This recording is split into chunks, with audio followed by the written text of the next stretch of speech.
Dead body है गाड़ी में, साकेत हॉस्पिटल से उठाया हूँ और वो एकदम जाम में फंसे हुए हैं। एक प्रकार से सूचना देने के लिए खड़े हुए हैं कि एक बार अपना पुनः मन बना लीजिए और कोशिश करिए कि घर वापस चले जाइए।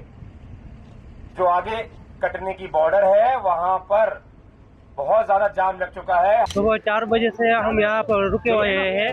कोई खाने का सुविधा नहीं, पानी की सुविधा नहीं है। हमारे साथ बच्चे भी है, उनकी भी परेशानी है। इसे दुनिया का सबसे लंबा ट्रैफिक जैम बताया जा रहा है, जो कि लगभग 300 किलोमीटर एरिया में फैला हुआ था। क्या यही विकसित भारत की तस्वीर होगी, जिसमें आप ट्रैफिक मैनेज नहीं कर पा रहे हैं? आप हर शहर में ये कहा गया कि कोई शहर से निकले नहीं, सब के सब वहीं पर रुक जाएं, आगे नहीं जा सकते, दर्शन नहीं कर सकते। निवेदन करिए, हाथ जोड़ के निवेदन करना पड़े, किसी भी भाषा में निवेदन करिए कि आप लोग सभी लोग जहां से आए हैं वहां से वापस चले जाइए। सड़क पूरी तरह से भर चुकी है। कटनी से प्रयागराज 300 से अधिक किलोमीटर दूर है और अगर आपको यहाँ रोककर अगर हम निवेदन कर रहे हैं तो कुछ तो गंभीरता होगी। जाम इतना लंबा था कि कटनी मध्य प्रदेश के अंदर में, जो कि लगभग 250 पौने 300 किलोमीटर दूर है प्रयागराज से, उससे भी 50 किलोमीटर पहले पुलिस आकर खड़ी हो गई और लोगों को ये कह रही है कि आप लोग अपने घर वापस जाइए। आप लोगों से हाथ जोड़कर हम लोग गुजारिश करते हैं। अगर ये सच्चाई नहीं है, सभापति महोदय, सब बॉर्डर सील हुए हैं, जितना भारत के लोग सब बॉर्डर सील हुए हैं, और फिर चांद पर पहुंचने का क्या फायदा जब जमीन की समस्याएं न दिखती हों आपको?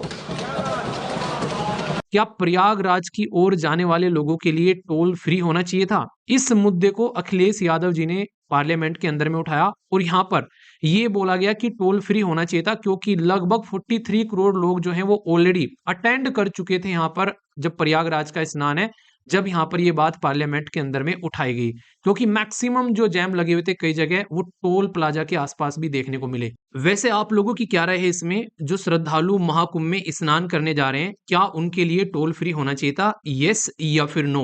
आप परिवार के साथ आए हुए हैं तो मित्रों के साथ आए हुए हैं, पुनः एक बार विचार कर लें। अभी भी आपके पास आगे जाके सड़क से मोड़कर यू टर्न लेने की पर्याप्त व्यवस्था है, तो अभी आप लोग गाड़ी में बैठ के विचार कर लें। क्या ये रियलिटी में दुनिया का इतना बड़ा जाम था कि पुलिस 300 किलोमीटर पहले ही लोगों को रोक रही है कि आप लोग अपने घर जाइए, नहीं तो आप लोग कईयों घंटों तक ट्रैफिक में फंसे रहेंगे और आप लोग का परिवार जो है वो परेशान हो जाएगा? क्या ये दुनिया का सबसे लंबा रोड वाइज या फिर सबसे लंबे समय तक डे वाइज चलने वाला जाम था, या फिर इससे भी बड़े जाम दुनिया में लग चुके हैं? तो आइए इसके ऊपर भी एक नजर डालते हैं। वैसे एक बात और जिससे आप लोगों को रूबरू करा दूं, ये जैम इतना बड़ा था कि इंटरनेशनल मीडिया तक ने इस जैम को कवर किया। ये इंटरनेशनल हेडलाइन बन गया जब लोग काफी लंबे समय तक सड़कों पर इस तरीके के जैम में फंसे रहे। क्या ये रियलिटी में इतना बड़ा इशू था जितना बड़ा इसको बढ़ा चढ़ाकर बताया जा रहा है, या फिर रियलिटी में वास्तव में ये इशू था कि दुनिया का सबसे बड़ा जैम भारत के अंदर में लग गया है? तो इसके लिए कुछ तथ्य हैं आप लोगों के सामने। अब तक का सबसे बड़ा जैम अगर कहीं पर लगा है तो यहाँ पर सबसे पहले चाइना के अंदर में 2010 में लगभग 100 किलोमीटर का जाम लगा हुआ था और यहाँ पर ये 10 दिन तक चला था। एक एक किलोमीटर लोग जो हैं वो एक एक दिन में आगे बढ़ रहे थे। तो अगर आप लोग डे वाइज देखेंगे तो ये दुनिया का सबसे लंबे समय तक चलने वाला जाम था, जो कि हाईवे कंस्ट्रक्शन चल रहा था, रोड कंस्ट्रक्शन, उसकी वजह से पुअर ट्रैफिक मैनेजमेंट हुआ और यहाँ पर रोड ब्लॉक हो गया। तो ये यहाँ पर लोगों को इतनी समस्याएं झेलनी पड़ी थी कि फूड और वाटर की जो बोतल थी, 1,000 डेढ़ हजार रुपए की 50-50 रुपए वाली पानी की बोतलें बेची जा रही थी उस टाइम पर। यहाँ पर 100 किलोमीटर में फैला हुआ था ये पर्टिकुलर जाम। दूसरा, यहाँ पर अगर बात करें फ्रांस टू इटली के बीच में अगर हम लोग बात करेंगे तो 175 किलोमीटर लंबा जाम लगा था यहाँ पर, और ये उस टाइम पर लगा था जब बारिश हो रही थी, कंडीशन काफी खराब थी, रोड की कंडीशन भी सही नहीं थी। तो लगभग पौने 200 किलोमीटर लंबा जाम लगा था उस टाइम पर फ्रांस के अंदर में 1980 में। इसी के साथ में एक जाम लगा था यहाँ पर ब्राजील के अंदर में। तो ब्राजील के अंदर में जाम लगा था 2009 में, जो कि 292 किलोमीटर लंबा जाम था। पर लेकिन ये जो कुंभ के अंदर में जो जाम लगा है, ये 300 किलोमीटर लंबा जाम है। तो इसलिए इसको दुनिया का बिगेस्ट जाम भी बताया जा रहा है, जिसकी वजह से यहाँ पर ये इंटरनेशनल मीडिया भी इसको आज की डेट में कवर कर रही है।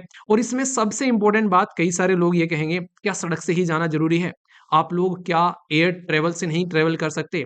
तो आप लोग अगर ध्यान से देखेंगे, भाई साहब आसमान छू रहे हैं एयर फेयर यहाँ पर, चेन्नई से अगर प्रयागराज जाना है तो 53,000 रुपए की आप लोगों को फ्लाइट लगेगी।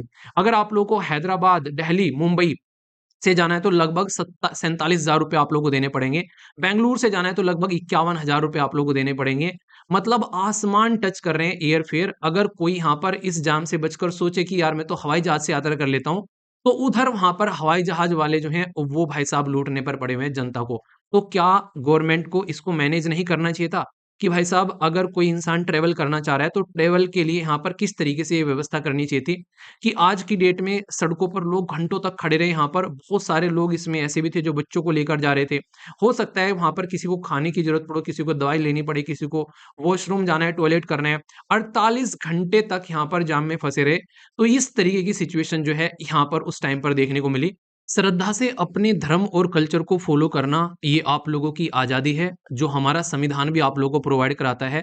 पर एटलीस्ट इतना जरूर ध्यान रखिए कि जान है तो जहान है, क्योंकि हमारे संविधान के अंदर में आर्टिकल 21 राइट टू लाइफ के बारे में बात करता है। तो अगर आप लोग किसी भी ऐसी जगह जाते हैं जहां पर आप लोगों को, आपके परिवार को कोई समस्या झेलनी पड़ सकती है, तो थोड़ा सा उसके बारे में सोचिए कि क्या सही टाइम हो सकता है, क्योंकि कुछ टाइम ऐसे हैं जहां पर बेहद भीड़ है और उस टाइम पर कई सारे लोगों की जान तक भी गई है। पिछले कुछ ऐसे इंसिडेंट आप लोगों ने देखे होंगे। तो अब आप लोगों को एटलीस्ट ये चीज ध्यान रखनी है कि किस टाइम पर आप लोग जाएं जब कोई ऐसा इवेंट ना हो जहां पर बहुत ज्यादा लार्ज स्केल पर भीड़ इकट्ठा हो जाए। उस टाइम पर जाकर आप लोग यहाँ पर स्नान करिए, क्योंकि सरकार ने सारी अरेंजमेंट कर रखी है। पर लेकिन वो सारी अरेंजमेंट भी फीकी पड़ जाती है जब मोर देन एक्सपेक्टेशन यहाँ पर जनता आ जाती है। तो यहाँ पर ऐसी सिचुएशन फिर देखने को मिलती है। तो फिर हमारी भी रेस्पॉन्सिबिलिटी बनती है कि एटलीस्ट रूल और रेगुलेशन को फॉलो करें, और यहाँ पर सरकार की भी रेस्पॉन्सिबिलिटी बनती है कि और ज्यादा दुरुस्त उनको ये व्यवस्था करनी चाहिए थी कि जब पता था कि इतना लंबा ये इवेंट चलने वाला है उसके बाद भी इतनी जनता आएगी, तो कुछ ना कुछ तो इसका सोल्यूशन होना चाहिए था। तो ये थी इस टॉपिक से रिलेटेड न्यूज। बाकी अगर सीरियसली आप लोग एग्जाम की तैयारी करना चाहते हैं तो हमारा एप्लीकेशन है स्टडी लवर वीर के नाम से, जो कि 4.9 की रेटिंग है। इसका अंदाजा आप लोग लगा सकते हैं कि किस लेवल का कंटेंट एप्लीकेशन के ऊपर में अवेलेबल होगा। यहाँ पर आप लोग को यूपीएससी की तैयारी की जाती है, साथ ही साथ में एनसीईआरटी जो सबसे बेहतरीन तरीके से फाउंडेशन के साथ में आप लोग अपने जो रिलेटिव है, छोटे बच्चे जो 6ठी से लेकर 12वीं तक का जो पढ़ रहे हैं, उनके लिए प्रॉपर सिस्टमेटिक वे में आप लोग को एनसीईआरटी देखने को मिलेगी, इंक्लूडिंग 110 टेस्ट। इसी के साथ में अगर आप लोग ईपीएफओ के लिए तैयारी कर रहे हैं तो आप लोगों के लिए प्रॉपर क्लासेस हैं। यहाँ पर डिटेल में एक बेहतरीन पेपर होता है जो कि आप लोग एक ऑफिसर बना सकता है बिल्कुल शॉर्ट टाइम के अंदर में। ये एक ऐसा पेपर होता है जो कि कई साल में एक बार आता है। अगर आप लोग स्टेट पीसीएस की तैयारी कर रहे हैं तो बिहार, उत्तर प्रदेश, उड़ीसा, मध्य प्रदेश, हरियाणा, हिमाचल प्रदेश, उत्तराखंड 7 स्टेट पीसीएस की क्लासेस चल रही है।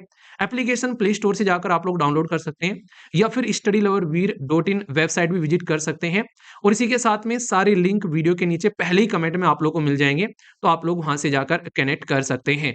बाकी आप में से कौन कौन है जो कुंभ के मेले में स्नान करने जा चुका है या फिर कौन है जो जाने वाला है, अपना एक्सपीरियंस जरूर शेयर करिएगा कमेंट बॉक्स में। नेक्स्ट वीडियो में मिलता हूं मॉर्निंग में 7 बजे पूरे न्यूज़पेपर के डिस्कशन के साथ में। तब तक अपना ध्यान रखिए। बड़ों को नमस्ते, छोटों को प्यार, छोटी सी लाइफ एंजॉय करार। मिलता हूं नेक्स्ट वीडियो में, तब तक के लिए जय हिंद।